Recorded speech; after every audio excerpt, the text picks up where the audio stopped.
दीर्घ जीवन शक्ति प्रदान कीजिए।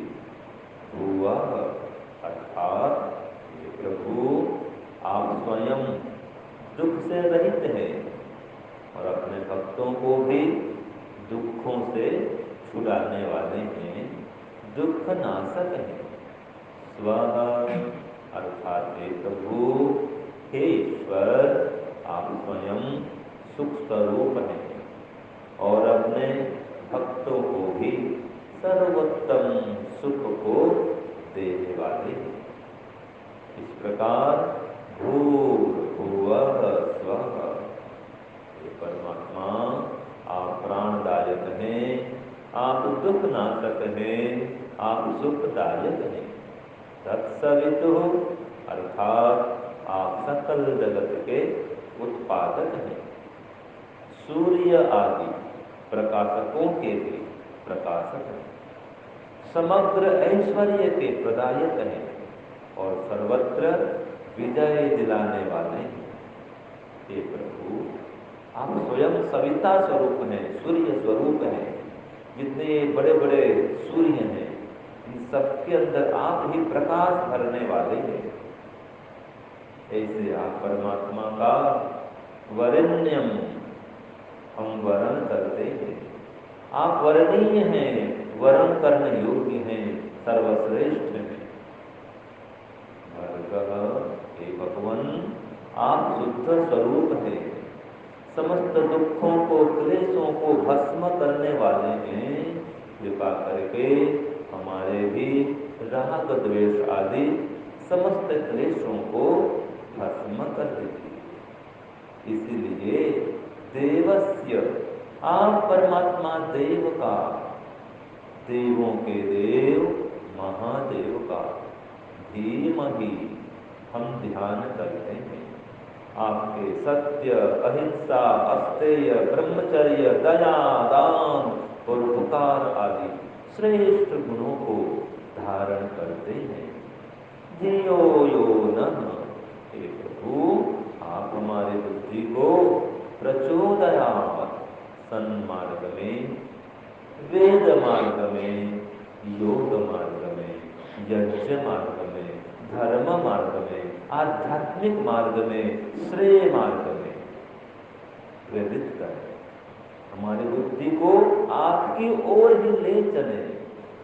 विवेक, वैराग्य, समाधि की ओर हमारी बुद्धि को अग्रसर करें। इसलिए भगवान, हम गायत्री मंत्र के माध्यम से आपकी उपासना करते हैं। प्रत्येक दिन गायत्री मंत्र से आपका ध्यान करते हैं, आपको ही पुकारते हैं। हे नाथ, आप तो ये भव सागर से तारने वाले हैं, इसलिए हम आपके ही शरण में आ गए हैं। हे गुरुदेव, हमें भव सागर से पार लगाइए, समस्त दुखों से तार दीजिए। यही प्रार्थना है। इस प्रार्थना को स्वीकार कीजिए, स्वीकार कीजिए, स्वीकार कीजिए। ओम शांति शांति शांति। सम्माननीय धर्म प्रेमी सज्जनों, श्रद्धामयी वंदनीय पूजनीय मातृशक्ति, परमपिता परमात्मा की हम पर असीम अनुकंपा है। हम पर बहुत दया है परमात्मा की कि हमें मानव का चोला मिला है। और इस मानव चोले को प्राप्त करके भी यदि हम भगवान का ध्यान न करें, उनकी उपासना भक्ति न करें, तो सामान्य पशु पक्षी में और हम मनुष्य में कोई अंतर नहीं रह जाता। एक बंदर भी हाथ पांव रखता है, लेकिन वो कुछ लिख नहीं सकता हाथ से, वो हवन नहीं कर सकता। उसके पास भी मुंह है, लेकिन वो गायत्री मंत्र जप नहीं कर सकता। और हम भी अगर गायत्री मंत्र जप नहीं करें, हवन नहीं करें, कुछ स्वाध्याय सत्संग नहीं करें, भजन नहीं करें, तो उस बंदर से हमारे में कोई विशेषता नहीं रही। आपने श्लोक पढ़ा होगा, आहार निद्रा भयमैथुनं च सामान्यमेतत् पशुभिर्नराणां धर्मो हि तेषाम् अधिको विशेषो धर्मेण हीनाः पशुभिः समानाः धर्मेण हीनाः पशुभिः समानाः। क्या कहा श्लोक में कि आहार निद्रा भय और मैथुन, इन चारों में मनुष्य में और पशुओं में कोई अंतर नहीं है। अगर अंतर है तो किसमें है? धर्म में। मनुष्य ही धर्म कर्म कर सकता है, धर्म कार्य कर सकता है, धर्म को धारण कर सकता है और धर्म का प्रचार प्रसार कर सकता है। पशु पक्षी में ये सामर्थ्य नहीं है, ये ज्ञान विज्ञान नहीं है, उनके पास ये अवसर नहीं है। याद रखिए, बिना धर्म के मनुष्य नहीं है, वो पशु तुल्य है। तो जो हम रोज सुबह शाम गायत्री मंत्र का जप करेंगे, हम मनुष्य बनेंगे। याद रखिए, जन्म से मनुष्य नहीं होता है, इसलिए वेद को कहना पड़ा मनुर्भव, मनुष्य बनो। अगर जन्म से मनुष्य बन जाते तो वेद क्यों कहता मनुष्य बनो, है कि नहीं? मनुष्य बनो अर्थात मनन करके काम करो। मनुष्य किसे कहते हैं? मत्वा कर्माणि सिद्ध्यति इति मनुष्य। जो मनन करके काम करता है वो मनुष्य कहलाता है। जो सोच विचार कर समझ के काम करता है वो मनुष्य कहलाता है। मत्वा कर्माणि सिद्ध्यति, मनन करके जो कार्यों को सिलता है, जो दर्जी टेलर वो कैसे वस्तु को सिलता है, ऐसा हम भी तो अपने अपने कर्म को सिल रहे हैं ना। टाका पर टाका, टाका पर टाका लगा रहे हैं कर्मों की, है कि नहीं? एक एक कर्म को जोड़ रहे हैं, ये है सिद्ध्यति। तो हम कर्मों को लगातार करते जा रहे हैं, लेकिन क्या कर्म करना चाहिए और क्या कर्म नहीं करना चाहिए, इस पर भी विचार करना चाहिए, तब ये मनुष्य कहलाएंगे। कि हमारा आवश्यक काम कोई छूट तो नहीं रहा है, ये देखें। वो कोई फालतू काम में हमारा समय बर्बाद तो नहीं हो रहा है, ये भी देखें। तो देखिए, संसार का सबसे श्रेष्ठ कार्य क्या है बताऊंगी। संसार का सबसे बड़ा काम क्या है? जिससे बड़ा काम दुनिया में कोई नहीं है, वो है ईश्वर का ध्यान करना, जिसको आत्मयज्ञ कहा गया है। ये सबसे बड़ा काम है। आपने सुना होगा, यज्ञो वै श्रेष्ठतमं कर्म, यज्ञ करना श्रेष्ठतम कर्म है। जैसे कि गुड बेटर बेस्ट कहते हैं, वैसे श्रेष्ठ, श्रेष्ठतर और श्रेष्ठतम, तो यज्ञ करने को श्रेष्ठतम कर्म कहा गया है, सुपरलेटिव डिग्री है। लेकिन यज्ञ भी दो प्रकार का होता है, ठीक है जी? कौन कौन दो प्रकार के यज्ञ होते हैं? एक आत्मयज्ञ और दूसरा देवयज्ञ अथवा द्रव्य यज्ञ। तो जो आत्मयज्ञ है वो क्या है? वो है ब्रह्म यज्ञ, वो है ईश्वर की उपासना, ईश्वर का ध्यान, ईश्वर का जप, उसका चिंतन मनन, ये है ब्रह्म यज्ञ, ये है आत्मयज्ञ, जिसमें हम गायत्री मंत्र का जप करते हैं, ओम का जप करते हैं, ध्यान करते हैं, ये है आत्मयज्ञ है। तो प्रश्न आया सतपथ ब्राह्मण में, आत्मयाजी श्रेयान अथवा देवयाजी श्रेयान? जो देवयज्ञ करते हैं, हवन करते हैं, अग्निहोत्र करते हैं, वो बड़े हैं या जो आत्मयज्ञ करते हैं वो बड़े हैं? दोनों यज्ञ में बड़ा कौन है? तो उत्तर मिला आत्मयाजी श्रेयान। जो आत्मयज्ञ करते हैं वो बड़े होते हैं, वो बड़े कहलाते हैं। तो संसार का सबसे बड़ा काम क्या हुआ? ईश्वर का ध्यान करना, गायत्री मंत्र का जप करना, ओम का जप करना। तो देखो, क्या आप प्रतिदिन सुबह शाम गायत्री मंत्र जप करते हैं? हमने एक अभियान चलाया है, 1 करोड़ गायत्री जप अभियान। सुना आपने नाम? 1 करोड़ गायत्री जप अभियान। इसका उद्देश्य क्या है जी? ये हमको क्यों चलाना पड़ा? इसके माध्यम से हम क्या क्या करना चाहते हैं, क्या संदेश देना चाहते हैं? तो इसके माध्यम से हम ये चाहते हैं कि लोगों के अंदर ये सच्ची भक्ति भावना आए। अनेक लोग गायत्री मंत्र जानते भी नहीं है। पिछले दिनों में कहीं गया हुआ था तो पूछा आपको गायत्री मंत्र याद है, उनको पता भी नहीं। बताओ क्या करेंगे अब। मैंने आज भी ऐसे लोग हैं जिनको गायत्री मंत्र पता भी नहीं है, और अनेक लोग ऐसे हैं जिनको गायत्री मंत्र पता तो है, वो डर के मारे नहीं करते हैं। उनको ऐसे भरमा दिया गया है कुछ पंडितों ने कि स्त्रियों को, माताओं को, बहनों को गायत्री मंत्र का जप नहीं करना चाहिए। तो मुझे प्रश्न करते हैं माताएं कई बार, क्या स्वामी जी हम गायत्री मंत्र जप कर सकती हैं? मैं कहा हाँ। तो ये समस्या है, अनेक माताओं को, बहनों को ये कहा दिया गया है कि आपको तो गायत्री मंत्र जप करने का अधिकार नहीं है।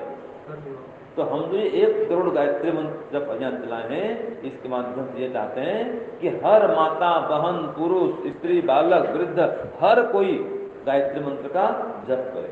कई गलत उच्चारण करते हैं और कोई गलत उच्चारण करते हैं, वो भी अच्छा उच्चारण करें। और अनेक लोगों को गायत्री मंत्र याद तो है, इसका अर्थ नहीं पता है। जब मैंने कहा शुरू में ही गायत्री मंत्र का, उसके गीत में अर्थ मैंने बता दिए, वो पद्यार्थ है, और बाद में उसके एक शब्द का मैंने अर्थ खोल दिया, एक शब्द का अर्थ को मैंने खोला है। अब इसको और फिर हम संक्षेप कर सकते हैं। तो जो गायत्री मंत्र का जप करें तो मन में उसका अर्थ भी रहना चाहिए। अगर बिना अर्थ के जप करते हैं तो इतना लाभ नहीं आता है, इतना ज्यादा उसमें रुचि नहीं होती है। जैसे कि मैं कहूँ जम्बीरम, अब आप क्या समझे जी? जम्बीरम कहने से आपके मुख में कुछ हो रहा है क्या? कुछ नहीं हुआ ना। अब मैं कहूँ नींबू काटो, और नींबू का काट नींबू लेमन, अब वो नींबू व्यक्ति काट रहा है, रस टपक रहा है। अब याद करो, हमारी माता जी नींबू काट रही है, रस टपक रहा है, अब आपके मुंह में कैसा हो रहा है? कुछ हुआ मुख में? कुछ हुआ है ना? नींबू के रस को याद करने मात्र से मन में, ये मुख में क्या होता है, मन में या मुंह में क्या आता है? पानी आ जाता है। क्यों? आप उसके तत्व को समझ गए, नींबू ऐसा होता है, खट्टा होता है। तो जम्बीरम कहने से कुछ आपको नहीं हुआ, जबकि मैं नींबू कहा था। जम्बीरम मन भी नींबू होता संस्कृत में, तो आप अर्थ नहीं जानते थे कि जम्बीरम मन नींबू होता है, पता नहीं था, इसलिए जम्बीरम सुन के भी कुछ नहीं हुआ, और नींबू सुनते ही मुंह में पानी आ गया। तो ऐसे जब किसी के अर्थ को जानते हैं तो उसका ज्यादा लाभ होता है, अधिक प्रभाव पड़ता है। तो गायत्री मंत्र के भी अर्थ को समझें। सरल अर्थ है, और एक बार बोलता हूं, ओम माने सर्वरक्षक, एकदम सरल अर्थ है जी। भू माने प्राणदायक, भू माने दुखनाशक, स्व माने सुखदायक, एकदम सरल अर्थ है। भूर्भुवः स्वः, हे सुरक्षक परमात्मा। ओम भूर्भुवः स्वः माने हे परमात्मा, आप प्राणदायक हैं, आप दुखनाशक हैं, आप सुखदायक हैं। और तत्सवितु, तत् माने होता है वह, लेकिन हम अर्थ करते हैं कि आप। जब ध्यान करते हैं तो ईश्वर से ऐसे संबोधन किया जाता है, वह परमात्मा नहीं कहेंगे, आप परमात्मा ये कहेंगे। तो आप परमात्मा सविता हैं, माने समस्त जगत को उत्पन्न करने वाले हैं। तो संक्षेप में अर्थ क्या हो गया? सकल जगत के उत्पादक हैं। तत्सवितु माने आप सकल जगत के उत्पादक हैं। और वरेण्यम माने वरण करने के योग्य हैं, एकदम सरल अर्थ है जी। वरेण्यम, जैसे विवाह करने पर पत्नी पति के गले में क्या डालती है? वरमाला डालती है, वरण करती है पति का। ऐसे हम परमात्मा का वरण करें। और पत्नी कैसे वरण करती है? उसके माता पिता आदि देखने जाते हैं पहले, पर यह नियम था, वर को, वर के घर वालों को, वर पक्ष को, सब कितना जमीन है, कितना जायदाद है, संपत्ति कितनी है, कितने भाई बहन, परिवार कैसा है, सब देखते थे। तो 2, 4, 5, 10 परिवार में जाएंगे, उसमें से एक परिवार का, एक वर का चयन करेंगे, ये लड़का बढ़िया है, ये हमारी बेटी के लिए वर होने के योग्य है, उसका चयन करते हैं। तब पत्नी वरण करती है। तो जो उन 10 में से श्रेष्ठ होता है उसका वरण करती है पत्नी, वो सर्वश्रेष्ठ हो गया उन 10 में से। तो ऐसे परमात्मा सर्वश्रेष्ठ है। कैसे? देखिए, संसार में कुल 3 पदार्थ हैं, मूल रूप से 3 ही पदार्थ हैं। कौन कौन से जी? ईश्वर, जीव, प्रकृति। 3 पदार्थ हैं। अब इन तीनों में से वर्ण किसका करें हम? ईश्वर का। क्यों? वो सर्वश्रेष्ठ है। जीवात्मा पास अपना सुख नहीं है, और जो प्रकृति है उसमें सुख भी है तो दुख भी है, और परमात्मा में केवल सुख ही सुख है। तो परमात्मा वरेण्यम, वर्ण करने योग्य है। भर्गः, भर्गः माने हाँ, भस्म करने वाला है। क्या भस्म करता है? क्लेशों को। तो भर्गः माने हे परमात्मा, आप समस्त क्लेशों को भस्म करने वाले हैं। ठीक है जी। भर्गः माने भून देने वाला। आपने कभी आलू बैगन भुने हैं ना? जब आलू को भून देते हैं, मूंगफली को भून देते हैं, फिर उसमें बीज शक्ति नहीं रहती है। आप चना को भून दो, मूंगफली भून दो, और उसको फिर जमीन में गाड़ दो, बीज बनाओ, और बीज बनेगा? वो नहीं बनेगा। क्यों? उसमें जो बीज शक्ति थी वो समाप्त हो गई। ऐसे परमात्मा हमारे जो क्लेश हैं, उन क्लेशों को भूनने वाला है, भून देता है, वो भर्गः कहलाता है। जब तक ये क्लेश को नहीं भूनेंगे तब तक ये क्लेश फिर नए जन्म को उत्पन्न करते हैं। ये हमको जन्म मिला है, कारण क्या है इसमें? राग और द्वेष, अविद्या। अविद्या, अस्मिता, राग, द्वेष, अभिनिवेश, ये 5 क्लेश हैं। जब तक ये क्लेश रहेंगे तब तक हमको नया जन्म मिलते मिलते मिलते ही रहेगा। जब तक इन क्लेशों का भुनेंगे नहीं, इनको दग्धबीज नहीं करेंगे, जलाएंगे नहीं, भस्म नहीं करेंगे, तब तक ये क्लेश जो है नए नए जन्म को उत्पन्न करते रहेंगे। तो परमात्मा भर्गः है, समस्त क्लेशों को भस्म करने वाला है। ऐसे देवस्य, अर्थात उस देव का, अर्थात आप परमात्मा देव का। तो ध्यान करेंगे तो क्या बोलेंगे? देवस्य माने आप परमात्मा देव का। कौन परमात्मा देव का जी? देवों के देव, महादेव का। ये सच्चा देव, महादेव ओम परमात्मा ही है, जिनका हम गायत्री मंत्र में ध्यान कर रहे हैं। तो आप परमात्मा देव का धीमहि, धीमहि माने हम ध्यान करते हैं और आपके गुणों को धारण करते हैं, ये है धीमहि। ठीक है ना? और धियो माने बुद्धि को, न हमारी, हमारी बुद्धि को, यह आप परमात्मा। धियो, यो है ना, यो माने जो, हम करके आप, तो आप हमारी बुद्धि को, धियो यो न माने आप हमारी बुद्धि को प्रचोदयात्, सन्मार्ग में प्रेरित करें। अर्थात वेद मार्ग में, योग मार्ग में, यज्ञ मार्ग में, धर्म मार्ग में, आध्यात्म मार्ग में आप परमात्मा हमारी बुद्धि को प्रेरित करें। ये गायत्री मंत्र का अर्थ हो गया। तो जब अर्थ को जानेंगे तो रुचि बढ़ेगी, आनंद आता है। और अर्थ को नहीं जानेंगे तो हाँ जब कर रहे, ठीक है, कर रहे। तो गायत्री मंत्र जब भी करें अर्थ पूर्वक करें तो ज्यादा आनंद आएगा। तो हमने ये 1 करोड़ गायत्री जप अभियान क्यों चलाया है? इसका उद्देश्य क्या है? कि जन जन में सच्ची भक्ति जागे, जागृत होवे। वे गायत्री मंत्र जाने, उसका अर्थ भी जाने, उसका जप करें, और 100 बार जप करें, अर्थ पूर्वक जप करें। 100 बार गिनती नहीं करते कोई बात नहीं, 10 मिनट करें। गिनती करना अनिवार्य नहीं है, बिना गिनती भी कर सकते हैं। 100 बार करें या 10 मिनट करें, एक ही बात है। प्रातः 10 मिनट, शाम 10 मिनट, 10 बार आप 10 मिनट आप गायत्री मंत्र जप करें, ये भी चलेगा। और जो गायत्री मंत्र का जप करेगा उसके अंदर धार्मिकता आएगी ही आएगी, परोपकार की भावना आएगी। देखिए, आप अग्नि पास बैठेंगे तो गर्मी तो आएगी, ऐसे ही ईश्वर के ध्यान करने बैठेंगे तो उनसे आनंद आएगा ही आएगा, ज्ञान मिलेगा ही मिलेगा। और ये जो आप जप करेंगे अपने घर में ही करिए।